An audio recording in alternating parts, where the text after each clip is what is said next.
Hola, ¿cómo están? Bienvenidos al programa número 31 de la segunda temporada de Educación y Tecnología. Soy Marcelo Taylor, especialista en tecnología educativa desde Buenos Aires, Argentina. Buenas tardes, ¿cómo están? Los saludo desde Paraguay. Yo soy Paola Rodríguez, profesora de matemáticas y especialista en herramientas digitales. Bienvenidos a otro programa de educación y tecnología, un espacio en el cual expertos, investigadores y docentes hablamos sobre todas las innovaciones en educación. Hola, buenas tardes. Un gusto saludarlos. Les habla Alexandra Calderón, directora de Documa. Para nosotros es un gusto, como siempre, que nos acompañen en este programa. Y bueno, hoy tenemos unos invitados muy interesantes que nos van a estar hablando de tecnología en educación en Latinoamérica. Hola, ¿cómo están? Mi nombre es Alfredo da Costa. Yo soy director de la revista Gestión Educativa, uno de los socios fundadores, uno de los directores fundadores de la red de directivos de instituciones educativas más conocida como REDIE, y les doy la bienvenida a este programa que va a estar muy interesante. Bien, en el programa de hoy tendremos como invitados a Martín Rebur, él es el gerente de formación del Plan Ceibal, a Lilian de Matei, directora de Ciencia y Tecnología del Ministerio de Educación y Ciencias de Paraguay, y a Juan Manuel Lopera, CEO fundador de Tomi Digital. Bien, habitualmente en todos los programas siempre tenemos en el escritorio aquellos productos sobre las consultas que nos hacen los seguidores o el tema que se va a tratar. Como en este programa vamos a estar justamente hablando de modelos de integración pedagógica con inclusión tecnológica, cuáles han sido los modelos exitosos en América Latina, pusimos en el escritorio aquellas herramientas digitales que un poco estuvimos mencionando cuando hablamos un modelo de aula que es el aula Amiga 360, donde veíamos que participaban determinadas herramientas digitales para ese modelo de aula de transformación digital de la educación. ¿Y qué consistía? En utilizar robots sociales educativos. En ese modelo hablamos mucho de Revolución 4.0, del ser más STEAM, y bueno, y los robots sociales educativos tenían una participación muy importante a partir de lo que tenía que ver con el diseño 3D, con la manufactura digital, con la inteligencia artificial. Entonces, partíamos de eso, en esos espacios creativos con una ruta pedagógica que incluía como parte estos robots sociales educativos. También tenían una gran participación todo el portfolio de productos de la familia Tomi que vemos ahí, Tomi 7, el asistente del docente, que es como una Alexa de la educación, un pequeño robotito que está ahí solucionando un montón de necesidades que tienen los docentes, o el Tomi Sello Simple, la plataforma que hace gamificación, lo que tiene que ver con la gestión áulica y sobre todo esos observatorios educativos que nos permiten en tiempo real saber qué está pasando en cada rincón de nuestra institución con el aprendizaje. Y también veíamos el uso de juguetes inteligentes, lo que es realidad aumentada, que hablamos de inteligencia aumentada, y lo que tiene que ver con el Play School, que es esos cubos que vemos ahí con marcadores, y también veíamos libros inteligentes y vimos muchas más cosas que formaban esta aula Amiga 360. Pero bueno, por eso, digamos, la mesa o el escritorio de hoy tiene estas herramientas digitales para estar en consonancia con el tema que se va a tratar. Pero no quiero entrar tanto en ese tema, porque, bueno, lo van a hablar en profundidad los invitados, pero sí quiero hacer referencia a un tema que es importante, que hoy posteé en mi LinkedIn, que reposteé en mi LinkedIn, que tiene que ver sobre Acamasó, un invitado que tuvimos hace muy poco, y que tiene que ver con el tema que va a abordar Juan Manuel, sobre el poder de la educación en la transformación de las vidas, ¿no? En Acamasó, Argentina, es un espacio donde gente de máxima vulnerabilidad. Es la copia de Acamasúa, Madagascar, que lo hizo un sacerdote argentino, donde sacó 500.000 de personas de la extrema pobreza. Esto se está replicando en Lima, en la provincia de Buenos Aires, y justamente hoy salió el container de productos de exportación hecho por esta gente que trabajó durante 8 meses aprendiendo todo lo que tenía que ver con hidroponía, todos los alimentos que trabajan con trazabilidad con blockchain, se usan toda energía solar, tienen sistemas de certificación NFC, o sea, mezcla de tecnología y de conocimientos, esto que siempre estamos hablando de la industria del conocimiento y hemos ido hablando casi todo el año de la importancia de formarnos, de la fuerza del código, de aprender a programar, de todo lo que nos da la industria del conocimiento. Bueno, ahora un resultado bien concreto que lo pueden ver en mi LinkedIn, que logra Gastón, que estuvo hace poquito acá en el programa, contando que tenían, digamos, como matriz en Acamasúa, trabajo, educación y disciplina. Y él habló mucho sobre la educación como la herramienta para salir de la pobreza. No planes sociales, no dádivas, sino educación, trabajo y disciplina. Esa es la fórmula y hoy lo van a ver ahí, vale la pena leerlo, esta primera exportación y todos estos logros que están alcanzando desde este lugar. O ya termina nuestro ciclo la semana que viene y algo en lo que hemos hecho foco este año es dar participación a muchísimas ONG que trabajan con la educación por fortalecer distintos lugares de América Latina.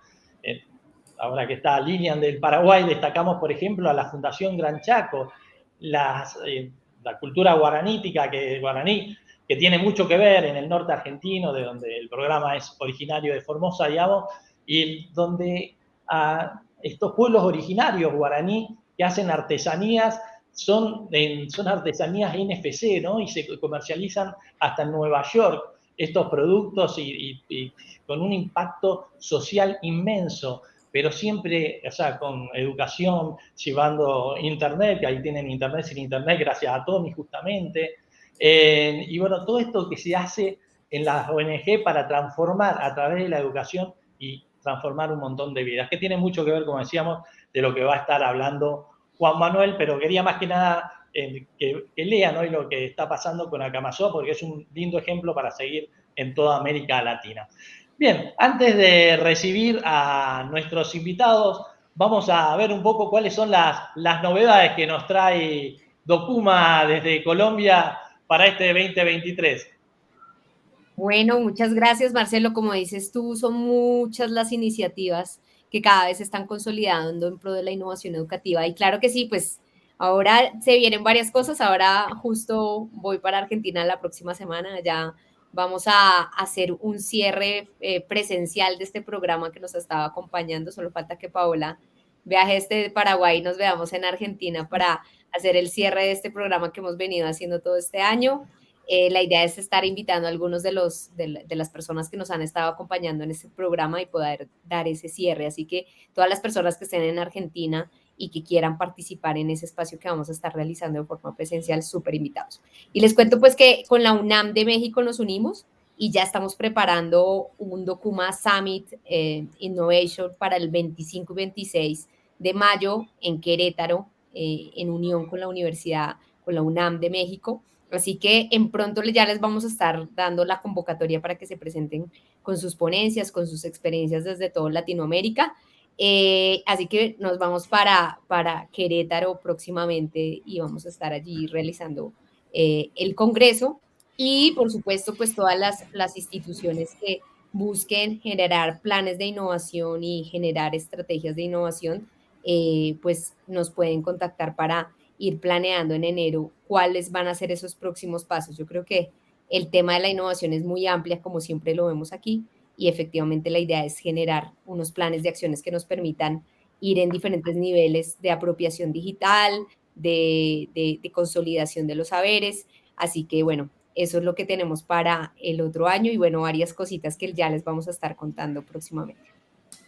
Perfecto. Y Paola, contanos qué novedades hay con GeoGebra para este cierre de año o el año que viene. Sí, Marcelo. Bueno, tenemos este mes nuestra última sesión del coloquio, sería la sesión 40, el cuarto año del coloquio GeoGebra. El coloquio es un evento en línea que se hace en forma mensual. Este año el eje principal fue compartir herramientas para las clases híbridas y para poder enseñar las matemáticas a través de GeoGebra. Tuvimos una propuesta abierta donde docentes de toda Latinoamérica se postularon, se seleccionaron los temas y están presentando esos temas. Para el año que viene tenemos grandes sorpresas. Les cuento que estoy ahora en la comisión directiva de la Comunidad GeoGebra Latinoamericana y tenemos varios proyectos para docentes de matemática y de todas las ciencias exactas para toda Latinoamérica el próximo año. Pero todavía no puedo adelantar demasiado, Marcelo. Bueno, perfecto. Y a ver, como dice Alexandra, si te vemos por Argentina en estos días para el cierre presencial. Claro Bien. que sí. Alfredo, ¿qué novedades hay en gestión educativa en Redie? Las novedades que tenemos, más que en gestión educativa, es en la red. En Redie tenemos la confirmación de apertura de 2 sedes locales que terminamos todo ayer, así que ya lo puedo anunciar. Una es Ecuador y la otra es México. Ahí vamos a tener sedes de Redie, al igual que tenemos en España, que tenemos en Guatemala y obviamente en Argentina.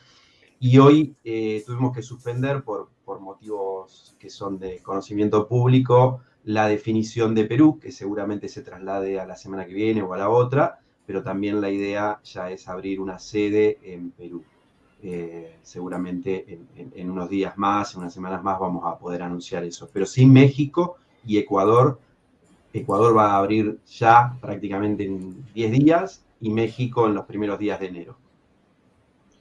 Perfecto. Bueno, Alfredo, nos presentás al primer invitado para hablar de modelos de integración pedagógica con inclusión de tecnología. Bien. Hay casos que son casos paradigmáticos, casos de estudio en el mundo académico. Uno es el del gobierno de Uruguay con su plan que ya lleva 15 años, que es el Plan Ceibal. Dentro del Plan Ceibal trabaja Martín Rebur, que es gerente de formación del plan, y lo invitamos precisamente para hablar de esto, para hablar primero de cuáles son los hitos, los aspectos destacados dentro de estos 15 años de existencia del Plan Ceibal, que es un plan realmente de estudio a nivel internacional y que de alguna manera incorpora tecnología, pero con equidad. La clase digital, un puente entre la educación y la tecnología. Desarrollo, comercialización e implementación de soluciones tecnoeducativas. Pizarras digitales, laboratorios digitales, robótica, pantallas interactivas, software, plataformas, bibliotecas y todo lo necesario para la transformación de la educación. La clase digital Argentina-Paraguay. Hola, muy buenas tardes para todos y todas. Mil gracias por la invitación a compartir esta instancia. Así que bueno, sin mano entendí, ya arranco a hablar. Soy de hablar mucho. Bien, y pido disculpas así un poquito por lo disfónico y si me ataca algún acceso de tos, tendré que parar. No hay problema. Como planteaba Alfredo, en verdad Ceibal, hoy por hoy estamos cumpliendo ya los 15 años y medio. Surge como un proyecto en clave de inclusión digital. El origen primario y la inspiración primaria tenía que ver con achicar la brecha en relación al acceso a las tecnologías. Si uno mira en ese entonces las estadísticas, ¿no?, en relación al acceso, había una brecha importante entre los quintiles más favorecidos y los menos desfavorecidos, en donde obviamente los más pobres no tenían ningún dispositivo tecnológico en ese momento en sus hogares. De ahí también que la decisión de Plan Ceibal de que los dispositivos que entregase no permanecieran en la escuela, sino que efectivamente se los pudiesen llevar a su hogar, justamente buscando impactar en el núcleo familiar, es decir, que lo pudiese usar el niño, la niña en la escuela, en sus tareas vinculadas a lo escolar y no escolar, pero también así el resto de la familia, ¿no? Es decir, sus padres, sus madres, y bueno, y en ese sentido uno si indaga la bibliografía hay como muchas historias potentes de padres que por primera vez generan su primer currículum de forma digital,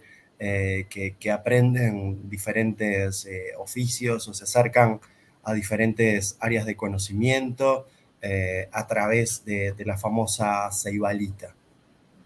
Pero si hay algo que caracterizó a Ceibal en estos 15 años y que de alguna manera ha garantizado su permanencia, tiene que ver con la posibilidad de permanente revisión de los objetivos y de su misión y de su visión. Esto quiere decir que claramente fuimos avanzando.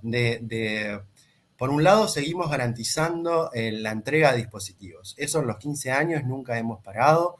Nuestra entrega de dispositivos tiene una vida útil de 3 años, es decir, cada 3 años nosotros renovamos los dispositivos de nuestros estudiantes, todos los niños, niñas y jóvenes de educación pública. Esto quiere decir desde primaria hasta lo que es la educación básica, hasta tercero, reciben un laptop, un dispositivo de Ceibal.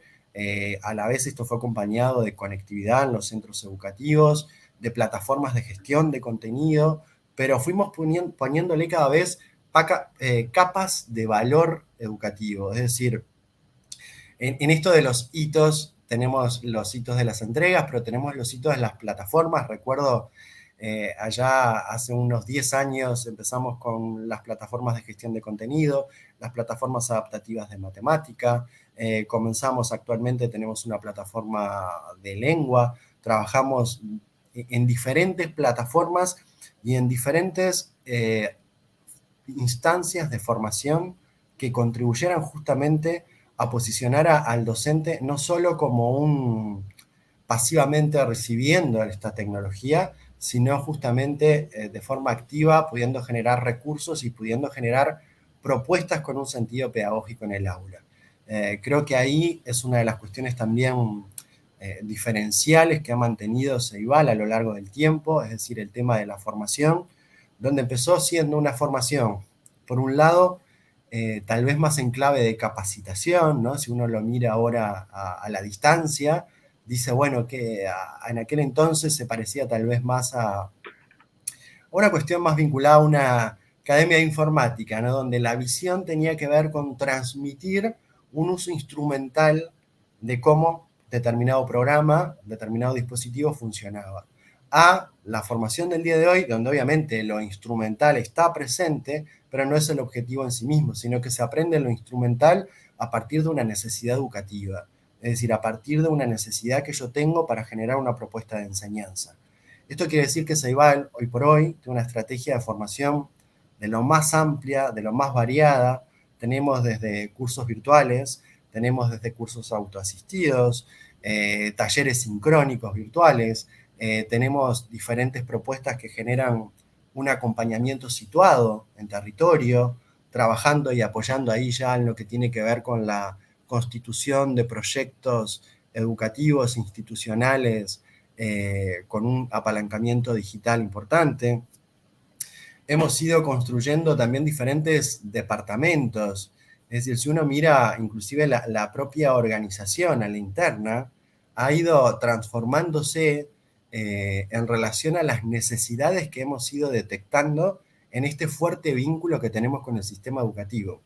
Porque si bien Plan Ceibal no forma parte del sistema educativo propiamente dicho, tiene una articulación cotidiana y una coordinación cotidiana con el sistema educativo, que es quien está de alguna manera marcando las necesidades, marcando las demandas, y obviamente actualmente nos consideramos como una agencia de innovación al servicio del sistema educativo, donde las tecnologías aportan en el sentido de apalancar procesos de cambio, procesos de innovación, pero nos definimos como una agencia de innovación, donde la tecnología cumple un rol fundamental, pero no solo la tecnología, sino los modelos de innovación, los modelos pedagógicos, las maneras en las que concebimos los procesos de enseñanza, los procesos de aprendizaje, las maneras en las que evaluamos esos procesos de enseñanza y de aprendizaje, un un continuo revisar lo que estamos haciendo. Eso también ha sido clave.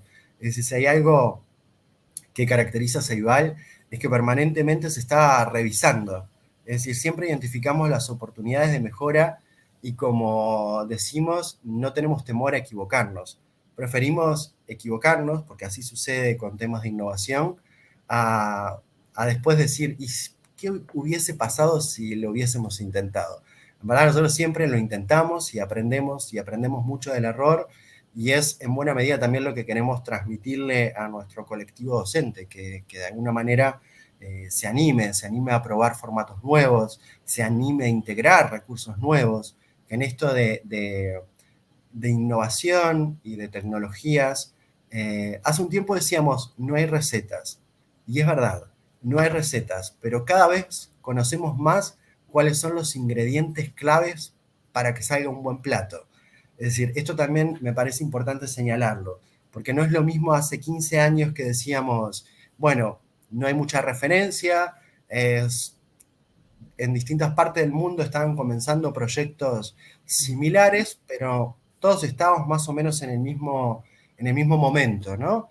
Pero es verdad que en las últimas décadas se ha generado mucha evidencia empírica en relación a por dónde vienen las pistas de aquello que funciona y no funciona en materia de innovación educativa con integración de tecnologías. Eso también me parece importante decirlo para, de alguna manera, no estar empezando siempre de cero, ¿no? Es decir, por suerte hay bastante literatura que nos orienta respecto a esto de qué ingredientes. Ya les digo, tal vez no la receta, aunque uno ya puede visualizar algunos pasos, ¿no? Uno podría decir, necesitamos de la presencia de dispositivos, ¿no? Es importante poder que los países puedan garantizar, después de lo que pasó en la pandemia, creo que quedó clarísimo, que puedan garantizar a sus estudiantes el acceso a tecnología, ¿no? A dispositivos. Eso es verdad.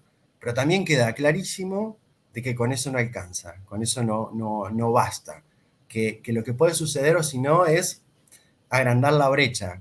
También lo pudimos ver al inicio de Ceibal si no desarrollábamos otras acciones.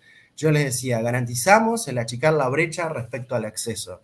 Pero enseguida empezamos a ver que si no trabajamos en cuestiones vinculadas a educación, claramente se generan otras brechas vinculadas al uso. Y que era clarísimo que algunos estudiantes tenían acceso a determinados usos vinculados a su formación, a su desarrollo de distintas capacidades y competencias, mientras otros tal vez no. Y era necesario también impulsar desde la escuela, desde los centros educativos, justamente involucrar a los docentes para de alguna manera tender esos puentes y garantizar que los usos que se hicieran también generaran equidad, igualdad de oportunidades, y a la vez brindarle a cada uno de estos chicos, de estos grupos, de estas instituciones, lo que efectivamente estaban necesitando en materia de generación de construcción de conocimiento, de procesos de aprendizaje, etc. Entonces uno ya puede empezar a decir, bueno, es verdad, necesitamos tecnologías, pero necesitamos procesos de formación, necesitamos la mirada pedagógica, necesitamos que en el mismo momento esté incluido una mirada que dé un sentido a esas tecnologías dentro de las instituciones. Es necesario poder trabajar con los docentes porque genera no solo oportunidades, también genera algunas resistencias. Y también hay mucha evidencia en relación a los tipos de resistencia que generan, también hay mucha evidencia a los tipos de proyectos y las maneras que son más factibles para abordar esas resistencias. Y en ese sentido hablamos entonces de enfoques que vinculen el codiseño, que vinculen la participación de los colectivos, que realmente hagan sintonía con los intereses y las necesidades reales de los colectivos docentes, y que no sean cursos o políticas solamente diseñadas en un escritorio o de alguien muy creativo, pero que en verdad hace poco sentido a las personas que están en esa primera línea de trabajo con los estudiantes. Martín, en base a eso que vos estás diciendo, ¿qué rol cumple? Porque ustedes son el único país de Latinoamérica que forma parte de la red global de aprendizajes, de la teoría pedagógica del Deep Learning de Fullan y demás. ¿Qué rol cumple esa red global de aprendizaje para que los docentes puedan ser protagonistas, puedan codiseñar, puedan ser parte del diseño de estrategias de enseñanza y todo lo que venís contando? De alguna manera, nuestra adhesión a la red global de aprendizajes, y que ya hace muchos años que formamos parte de esta red, te diría que lo primero que nos aportó tuvo que ver con un marco teórico potente, un marco pedagógico potente, que nos ayudó a ordenar mucho la casa conceptualmente, porque no es que no tuviésemos marcos, sino obviamente los que trabajamos allí venimos de distintas disciplinas y teníamos diferentes marcos pedagógicos, didácticos, sociológicos, antropológicos, ¿no? De miradas en relación a temas de integración de las tecnologías en la educación, pero lo primero que generó fue como aportar un gran marco potente para entender nuestra intervención. Por otro lado, nos permitió el poder juntarnos a pensar con otros, ¿no? Eso también es algo de una riqueza muy significativa a nivel global, es decir, en contextos muy distintos, porque la red está conformada, o sea, en verdad inicialmente éramos el único país latinoamericano que bueno, participaba de esta red, entonces teníamos modelos educativos muy distintos, con normativas y gramáticas escolares y formas de organizarse muy distintas, pero a la vez con problemas en común, algunos muy similares, otros los tenían solucionados y nosotros teníamos desafíos por enfrentar.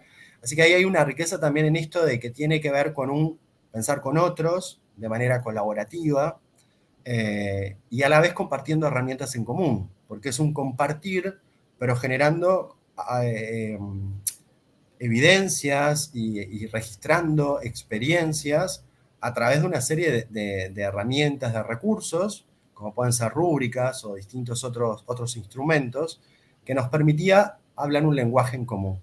Por más que habláramos en otra lengua, por más que tuviésemos contextos diferentes. Y ahí es donde aparece el tema fuerte del enfoque competencial, ¿no? Donde el desarrollo de competencias digitales aparece a la vez asociado, muy asociado, al desarrollo de otras competencias. Hay quienes hablan de competencias blandas, etcétera, pero nosotros, en verdad, en ese momento empezamos a trabajar fuertemente en el trabajo de la colaboración, del pensamiento crítico, de la creatividad, del carácter. Y cuando hablamos de carácter hablamos de esta cuestión más vinculada a la autorregulación, a la empatía, ¿no? Digamos, esta dimensión más de lo intra e interpersonal. Bueno, la ciudadanía global y la ciudadanía digital, bueno, y la colaboración y la comunicación. Esas competencias comenzaron a ordenarnos y empezaron de alguna manera a ser ejes transversales de todas nuestras propuestas. Entonces, digamos, todos nuestros proyectos, más allá del desarrollo de competencias digitales, en verdad comenzaron a tener el objetivo de, bueno, esta propuesta tiene el objetivo de desarrollar la creatividad. Entonces, bueno, utilizamos, sí, la tecnología y nos ayuda a la tecnología a palancar procesos, pero a la vez comenzamos a comparar, por ejemplo, procesos de los estudiantes consigo mismo. Y empezamos a utilizar rúbricas, ¿no? Utilizando a través de actividades de aprendizaje profundo, utilizando a la vez algunas herramientas de diseño, también compartidas globalmente, estas actividades que a la vez tienen herramientas para evaluarlas, ¿no? Y lo interesante de esto es que es un trabajo, primero en comunidad, en una comunidad de práctica internacional, pero también en una comunidad de práctica nacional y en una comunidad de práctica institucional, porque digamos, ahí se concibe como unidad de cambio a la institución. Es decir, la palanquita del cambio, ¿no? Como plantea Fullan, no es ni top-down ni bottom-up, sino que en verdad la unidad de cambio es en el medio, from the middle. Y ahí lo que adquiere relevancia tiene que ver con los equipos directivos, la unidad, institución, centro educativo como posibilidad para el cambio, ¿no? Entonces ahí es que se trabaja desde esa dimensión. Yo diría que ahí hay un gran aporte y que después de la integración y el intercambio ha disparado una serie de proyectos y de acciones. Por ejemplo, el trabajo vinculado al agenciamiento a los estudiantes, ¿no? Es decir, adquirió mayor relevancia, adquirió también mayor relevancia el trabajar con comunidades de directivos, ¿no? A la vez rompiendo esta lógica de los subsistemas. Aquí en el Uruguay tenemos esta lógica muy de, bueno, los directores de primaria trabajan, sí, ¿no?, en los cursos juntos, los directores de educación secundaria, los de educación técnico-profesional. En este sentido se rompen esas barreras y bueno, tenemos directivos que a la vez aprenden uno de los otros, donde más allá de que hay la especificidad de cada sistema, también es verdad que hay una visión sistémica. El sistema es uno, entonces en verdad hay que trabajar también los pasajes digamos, de lo que es primaria a secundaria. Por ejemplo, ahí tenemos un gran desafío en el Uruguay, o sea, ahí identificamos de que hay un punto de inflexión, ¿no? En el primer año, en el pasaje de educación media, claramente les cuesta mucho a los estudiantes el cambio de esa lógica, ¿no?, a otra gramática de lo escolar, de lo organizacional del liceo, etc. Entonces poder coordinar, por ejemplo, a un director de primaria con un director de educación secundaria y ver de qué manera hacer esto mucho más, que este tránsito sea mucho más amigable para los estudiantes. El trabajo en base a proyectos es otra cuestión que ha caracterizado a Ceibal, impulsar el trabajo en base a proyectos, el trabajo interdisciplinario, la creación de estos espacios interdisciplinarios, donde muchas veces la mediación tecnológica ha permitido también juntarse personas de distintas disciplinas, de distintas zonas del país, compartiendo y generando experiencias innovadoras, potentes, etc. Pero te diría que aportó Martín, un marco. Pues vamos, sí, redondeando, pues así damos paso al Perfecto. segundo. Bueno, no, si querías cerrar mencionando algo y damos paso ya a la segunda invitada y después hacemos una reflexión conjunta. Bien, tal vez el último minuto en esto de retomando más la idea como de Ceibal, ¿no?, de que esto traía Alfredo, que lo planteaba como una referencia. Creo que la necesidad de poder pensar desde la integralidad, ¿no? Siempre que nos toca hablar con autoridades de otros países que vienen a decir, bueno, ¿cómo podemos avanzar con un Ceibal, con algo similar a Ceibal en nuestro país?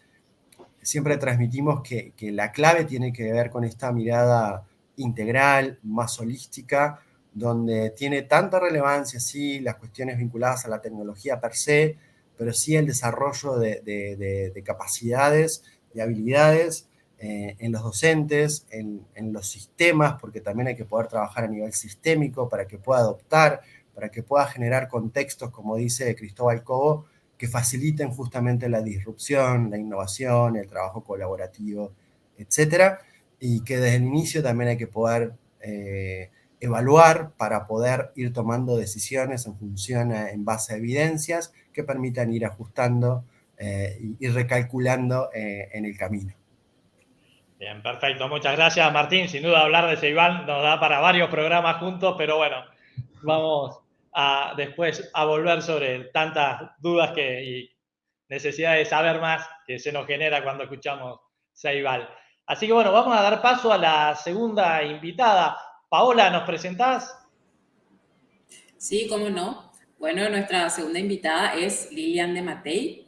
Ella es directora general de Ciencias y Tecnología del Ministerio de Educación y Ciencias aquí en Paraguay, profesora titular de la Universidad Nacional de Asunción, fundadora de la Academia de Aprendizaje e Innovación 5STEAM y conductora del programa Visión STEAM, que tiene como objetivo divulgar contenidos de las áreas de STEAM con una visión global, de manera a generar conocimientos que favorezcan una transmisión exitosa de Paraguay a la cuarta revolución industrial.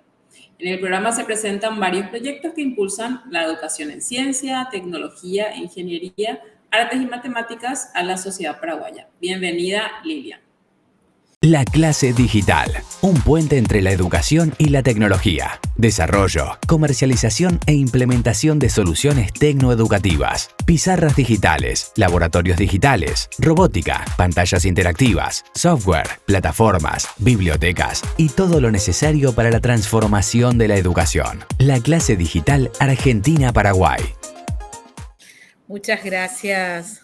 Ahí con mi compueblana, si bien estamos conectadas por este medio, estamos en la bendita tierra guaraní, y muchas gracias por la invitación, Marcelo, a todo el equipo.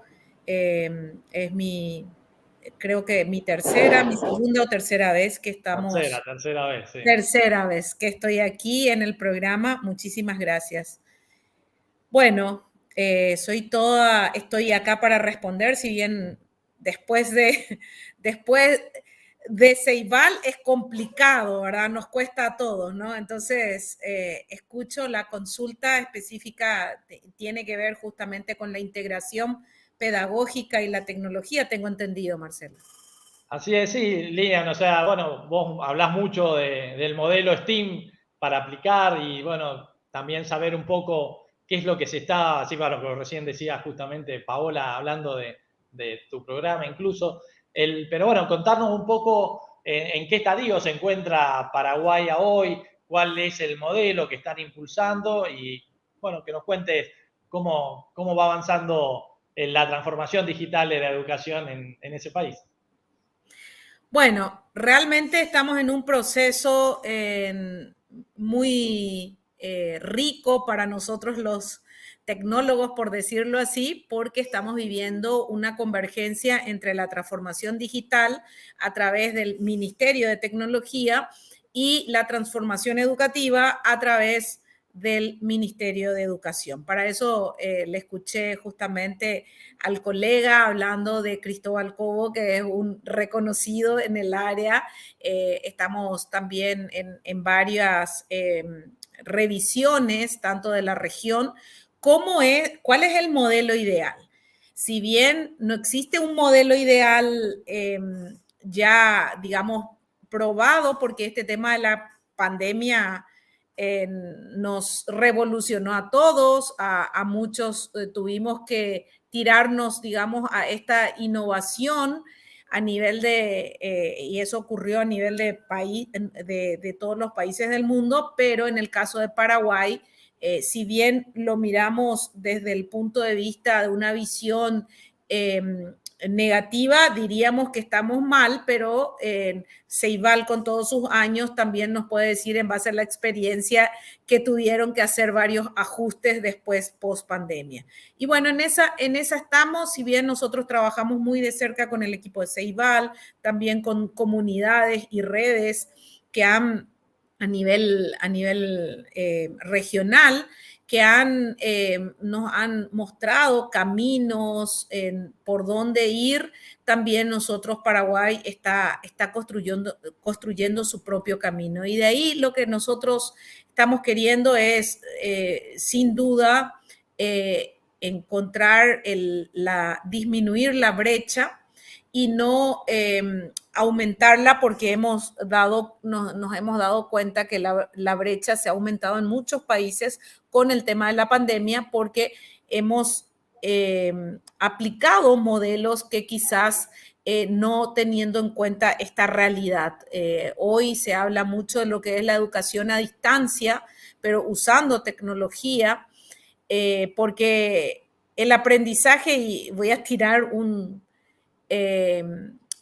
algo que estaba conversando recién antes de entrar en el programa, voy a tirar un desafío que estoy analizando, que tiene que ver con si tenemos las condiciones, si el chico tiene las condiciones para acceder a través de Internet, porque por un lado tenemos el tema de Internet, pero por otro lado la brecha para mí clave es la apropiación, porque muchos docentes, Paola es una genia, la conozco a ella, es una genia en el tema de GeoGebra, plataformas de aprendizaje, son laboratorios que permiten al chico acelerar su aprendizaje en el área de matemática y quizás mejorar bastante, la tecnología con respecto a la pandemia, nos hemos dado cuenta que muchos dicen, hay muchas teorías que han mejorado el aprendizaje. O sea, si hoy hacemos y eso el Banco Mundial está haciendo varios estudios también al respecto, el BID también, que al contrario de esa hipótesis que hemos disminuido el aprendizaje, han aumentado. ¿Por qué? Porque la verdad de las cosas, lo que notamos hoy al volver a las aulas en el 2022, no hemos analizado en casi 2 años de pandemia en cómo gestionar el cambio del aula. Estamos hablando cómo gestionamos el cambio en esta transformación digital en el aula, porque el docente, y esa es una realidad de Paraguay, el docente vuelve al aula y vuelve a su hábito de tiza, pizarra y espalda. No hay una colaboración, algo más instruccional, algo que genera, no hay casi tecnología por una cuestión de, si bien nosotros hemos invertido a través de los fondos de la excelencia, la conectividad y la dotación de las escuelas, hemos llegado a un 78%. Con eso no está todo implementado, pero tenemos planificado. Desaceleró la pandemia el tiempo y bueno, estamos terminando en este 2023 de conectar todas las escuelas y de dotar estas escuelas. Nos quedan una brecha que es un porcentaje, si bien es bajo, es una brecha de cómo todas estas escuelas están conectadas con fibra y estas escuelas que restan son las que no podemos conectar con fibra. Entonces, ese modelo tenemos que rehacerlo desde el punto de vista de lo que es la conectividad, que es el paso fundamental. También hemos invertido en lo que es una plataforma que se llama Paraguay Aprende. Además de la conectividad y de la dotación, toda la parte de infraestructura tecnológica, de dotar las escuelas, también en una plataforma que fue una de las prioridades el año pasado de poder implementarlo y lo hemos logrado este año. Estamos terminando con un sistema de evaluación en línea que permitió medir y trabajar con los chicos en el tema de los aprendizajes de priorización, que lenguas y matemáticas. Bueno, hemos trabajado con eso, pero realmente ahí nos dimos cuenta que la gran deuda que tenemos con nuestros chicos es la gestión del cambio a través de la labor docente. Esta integración que estaba hablando el colega con respecto a la experiencia que ellos tienen, de verdad hay una brecha. Yo creo que tuve la oportunidad, la semana pasada estuve visitando un lugar, muchos me decían un lugar muy pobre y al contrario, yo tuve una visión de un lugar muy rico. ¿Por qué? Porque hay plantaciones de frutales en donde se trabajan con la industria, o sea, con la industria de estos jugos, ¿verdad? Es una zona rica del Itapúa, ahí muy cerca de Argentina, ¿no? En Itapúa, en donde hay también soja, entonces tenemos materia prima. Bueno, el gran salto que tiene que dar Paraguay es desarrollar toda una cultura, de ahí el STEAM, por el tema de una cultura donde se pueda integrar ese modelo. La gran deuda que nosotros tenemos, estaba hablando que Ceibal cada 3 años cambian los equipos y yo dije, wow, o sea, ¿nosotros qué hacemos? Nosotros ahora vamos a terminar de dotarlo y cómo planificamos para después. Entonces, esa sostenibilidad es la que solamente podemos lograrlo a través de una transformación educativa desde el punto de vista de la gestión. ¿Cómo gestionamos como paraguayos? ¿Cómo el Producto Interno Bruto? Hablamos de que cuánto se invierte en Paraguay y ahí es en donde hay toda una realidad versus expectativa, porque si bien queremos hacer esto lo hicimos con los fondos de excelencia, que son los fondos generados por los royalties. Nosotros estamos en tercer lugar a nivel mundial de producción de energía. También estamos a nivel mundial de producción, estamos entre los 5 primeros de producción, creo que ahora subimos un poquito en la parte de alimentos, entonces, tanto de carne como soja y como otros productos. Entonces, pero nosotros producimos materia prima, exportamos materia prima e importamos productos industrializados. Necesitamos desarrollar eso. Tenemos un bono energético, como también tenemos un bono a nivel de lo que es Paraguay. Es un país en donde tiene a nivel de el rango etario, tenemos un porcentaje muy alto de jóvenes. Tenemos de 35 años para abajo, tenemos, que es la edad más productiva, tenemos más del 70%, llegamos a 73%. Entonces, eso es un escenario muy interesante para generar esa economía del conocimiento, y la clave de esa economía, que es una economía que puede generar a nivel también industrial, la clave es la educación. Entonces, ¿qué hace el gobierno para invertir en educación? Y educación no es netamente tecnología, pero sí es apropiar, por eso ponemos una política que está hoy bastante debatida a nivel nacional, de la apropiación de la ciencia y tecnología en el ámbito educativo, porque también hay otra realidad, que tenemos una deserción escolar a nivel de cada 10 chicos que entran en edad escolar, nosotros tenemos solo 4 que terminan la básica. Entonces, esas 4 van a la superior. Pero pensemos en esta, la básica.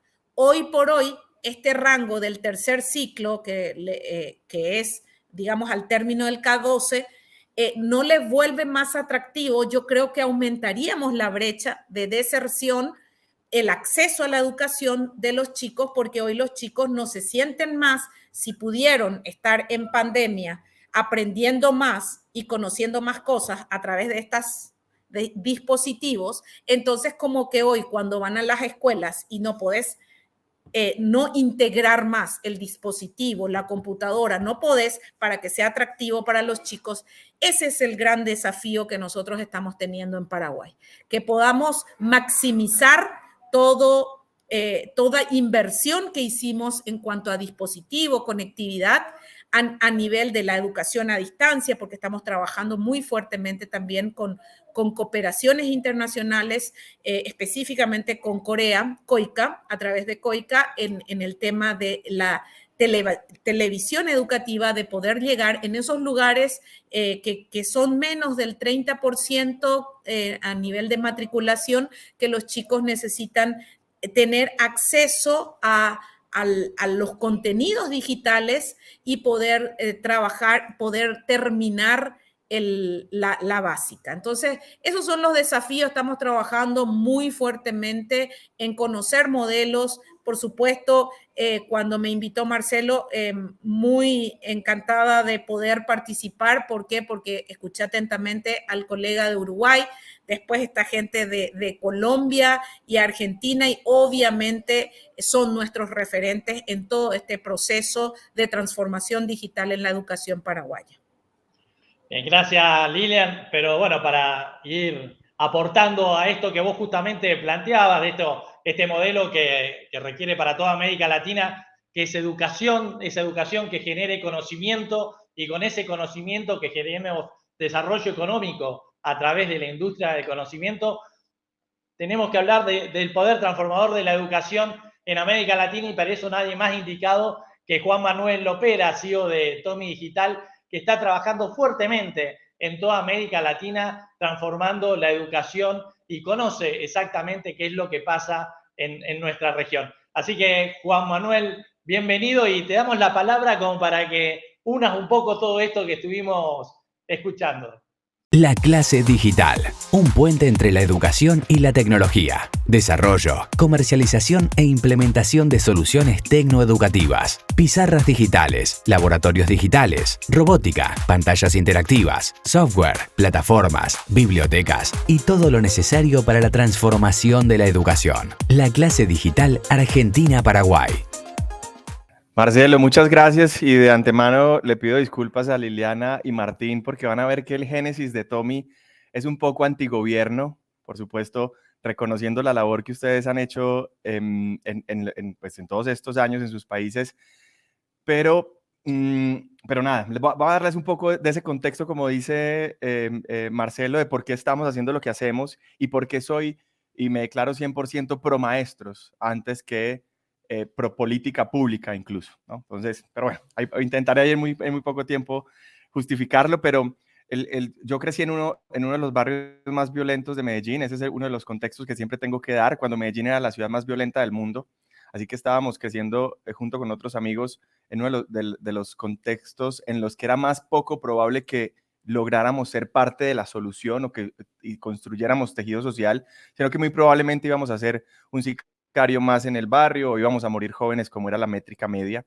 Pero mi vida a mis 12 años me la cambia un maestro, y desde ese momento, y luego cuando vendo mi primera compañía a los 19 años y miro hacia atrás, digo, los maestros son transformadores realmente del tejido social. El maestro es el que realmente puede crear una transformación. Mi maestro no sabía de política pública, ni se había leído el Plan Decenal de Educación, era negado para utilizar computadoras, pero consiguió el propósito de la educación en mí y en muchos de mis compañeros que teníamos muy poca probabilidad de éxito en nuestra vida, ¿no? Con todo eso en la cabeza, y para hacer corta la historia, fundamos Aulas Amigas, que se convirtió en una compañía muy relevante en Colombia.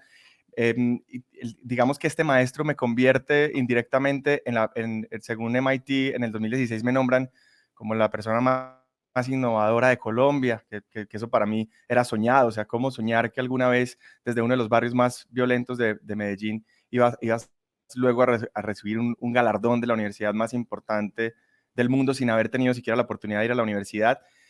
Entonces vuelvo, insisto, con todo eso en la cabeza digo, hay que hacer algo por los maestros. Y nuestra primera revisión es que había un montón de intentos desde el gobierno nacional por mejorar, por hacer innovación en educación, ¿no? Y por crear ciertos marcos en el que la innovación pudiera suceder. Entonces estaban pensando los nuevos estándares educativos, estaba pensando las nuevas propuestas desde el centro del país para promover la innovación en educación.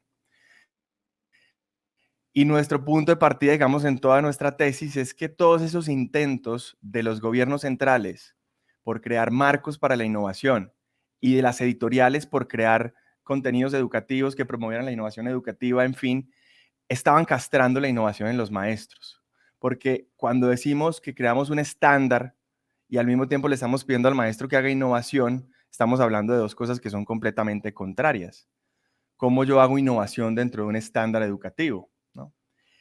Y solo unos años más tarde, que en Colombia evolucionó, y me siento muy orgulloso del programa de Computadores para Educar, seguramente con muchas inspiraciones desde Plan Ceibal y demás, el Computadores para Educar, y orgullosamente me atrevo a decir que Aulas Amigas contribuyó mucho en eso, que fue mi primera compañía en tecnología para educación en el ecosistema nacional, y es que empezamos a pensar que el maestro necesita más que un marco o un estándar o una metodología preestablecida por una política pública, necesita herramientas, necesita conocimiento y necesita autonomía para que finalmente ellos encuentren la forma de conseguir lo que mi maestro consiguió en mí. Lo que tenía este profesor fue la autonomía para salirse de la propuesta pedagógica incluso del colegio, salirse de los estándares que le proponía el Ministerio de Educación y conseguir resultados. Así que finalmente lo que hay que tratar de construir en el maestro es esa rebeldía que hace que de alguna manera se salga del esquema normal y haga innovación. De alguna manera esa es la base de la innovación. Es ignorar por un momento todo lo que intentan marcarte una editorial que creó contenidos quizás en Madrid o quién sabe dónde y los trajo a mi país en una plataforma o en un libro. Salirse de eso y darse cuenta que el maestro es el que finalmente conoce el contexto y las necesidades locales y que jamás, ni siquiera un país pequeño, que seguramente les resulta un poco más fácil desde Montevideo entender las necesidades de la región, pero es muy difícil que desde Bogotá entienda las necesidades de un maestro en La Guajira, en Colombia, o en Cartagena, o en Antioquia, qué sé yo. Es imposible que un comité centralizado pueda entender las necesidades pedagógicas y didácticas de un niño en cualquier zona del país, sobre todo en nuestros países tan diversos. Entonces solo nos queda intentar hacer cambios sistémicos, darle las herramientas al maestro, darle la autonomía, por supuesto, acompañarlo en su desarrollo profesional y finalmente confiar en que ese maestro es capaz de hacer lo que mi maestro hizo, y es salido de la caja con todo su kit de herramientas que sí el gobierno le puede entregar, hace transformación en educación.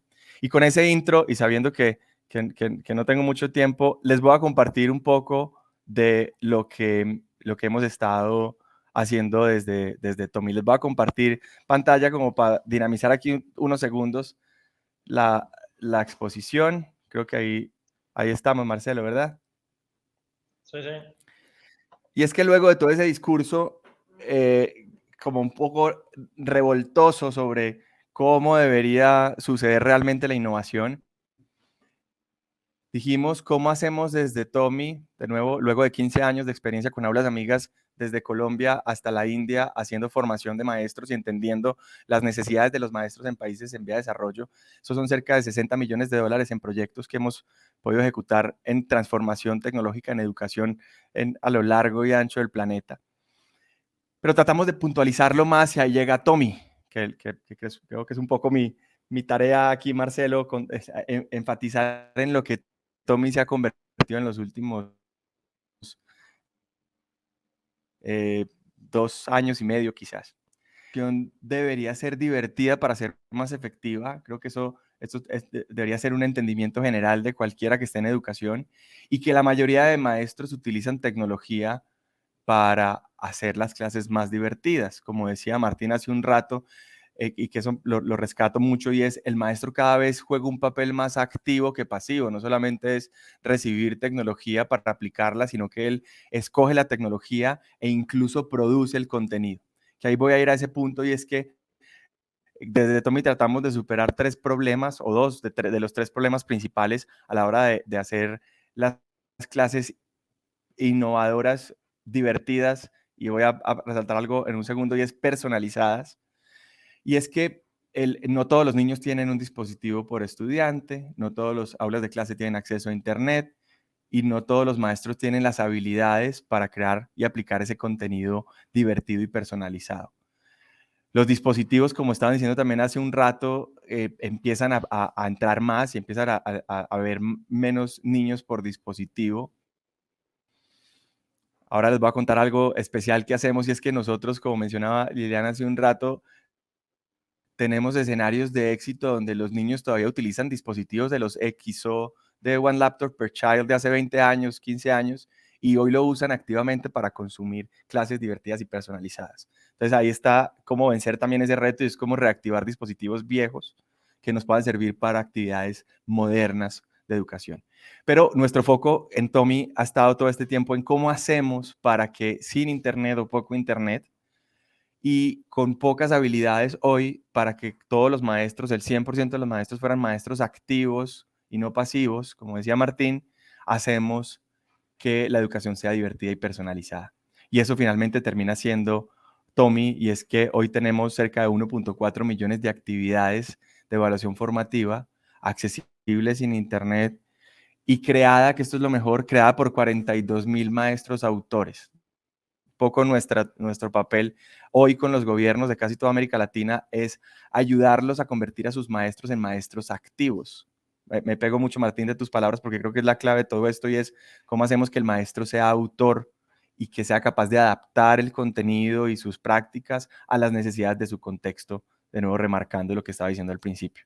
42,000 maestros hasta ahora. En los últimos 18 meses quizás han creado 1.4 millones de actividades gratis en TOMI Digital. TOMI Digital, esta parte de autoría, de crear contenidos, de colaborar entre maestros, de recibir guía de inteligencia artificial sobre cómo mejorar mis contenidos, cómo ser un mejor autor, es gratis, que cualquier país puede empezar a ocupar.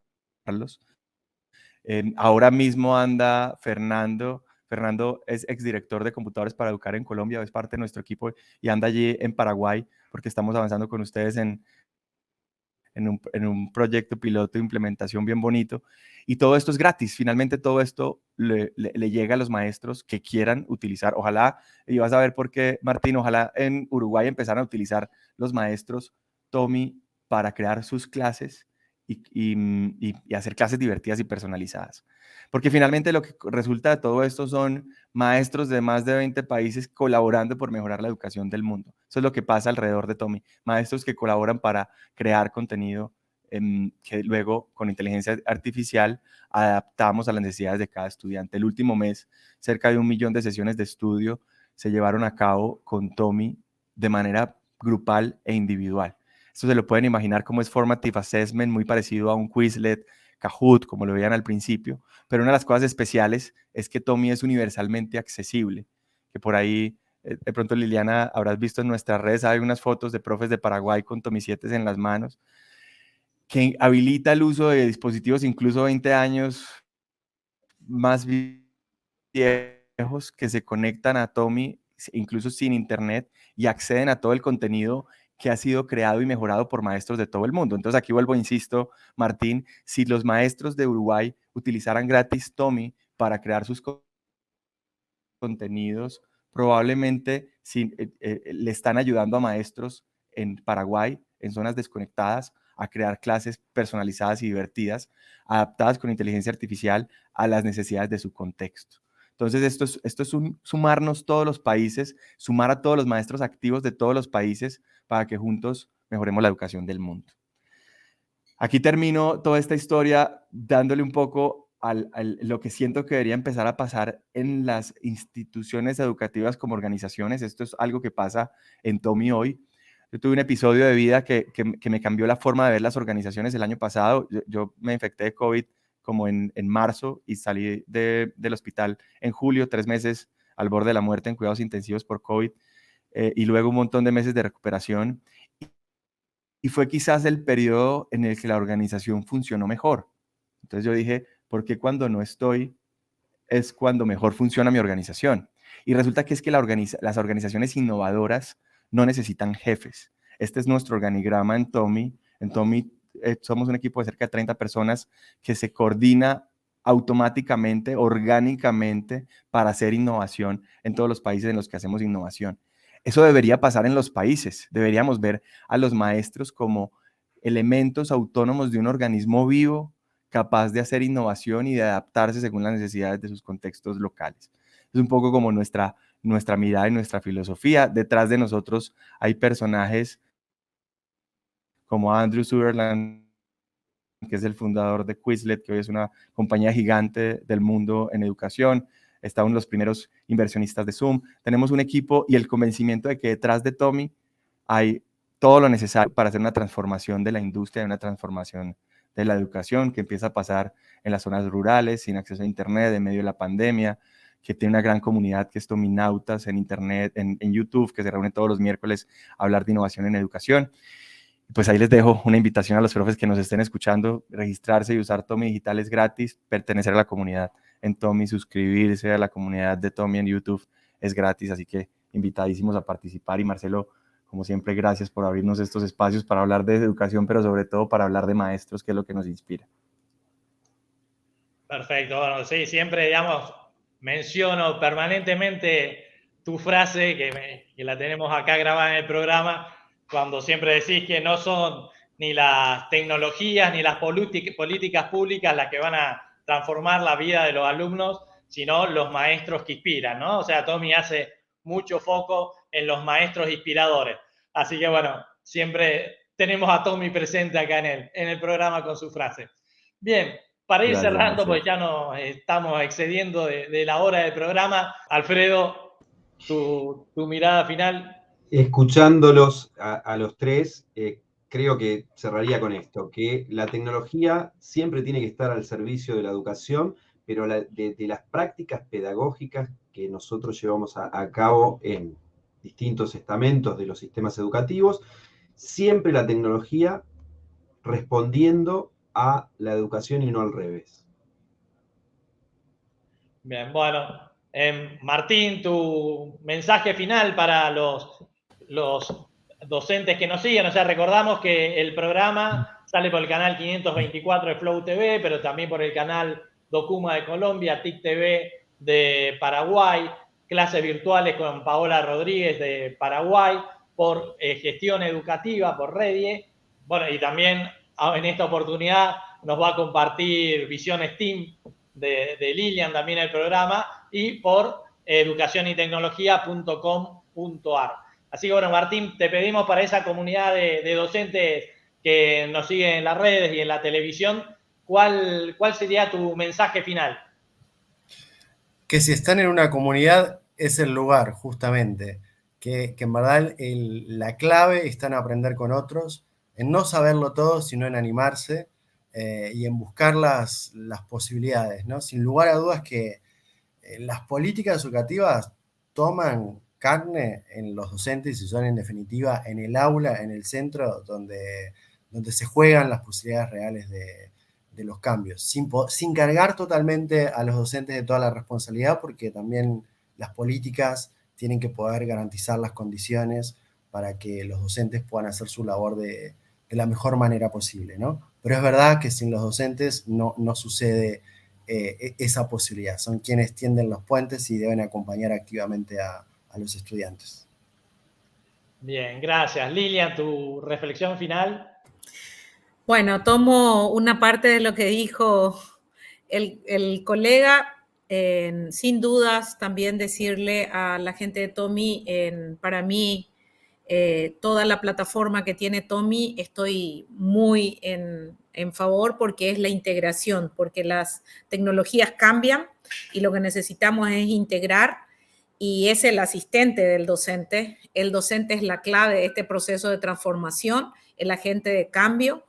Por esa razón, así como dijo la frase de la carne, bueno, la política pública son los huesos, la carne es todo este proceso que vivimos, pero el soplo de vida lo da el docente. El soplo de vida para esto lo da el docente. Así es que la carne son toda esta gestión educativa, pero el soplo de vida lo da el docente. Así es que para aquellos docentes que nos están mirando a través de los canales de Paraguay, los docentes paraguayos son, con toda esta estrategia que nosotros tenemos que darle, es darle la libertad que ellos implementen las innovaciones según su realidad. Por más que el país sea grande de Colombia, Uruguay sea chico y Paraguay sea chico, los contextos y la realidad, el docente es el que sabe la situación que está pasando,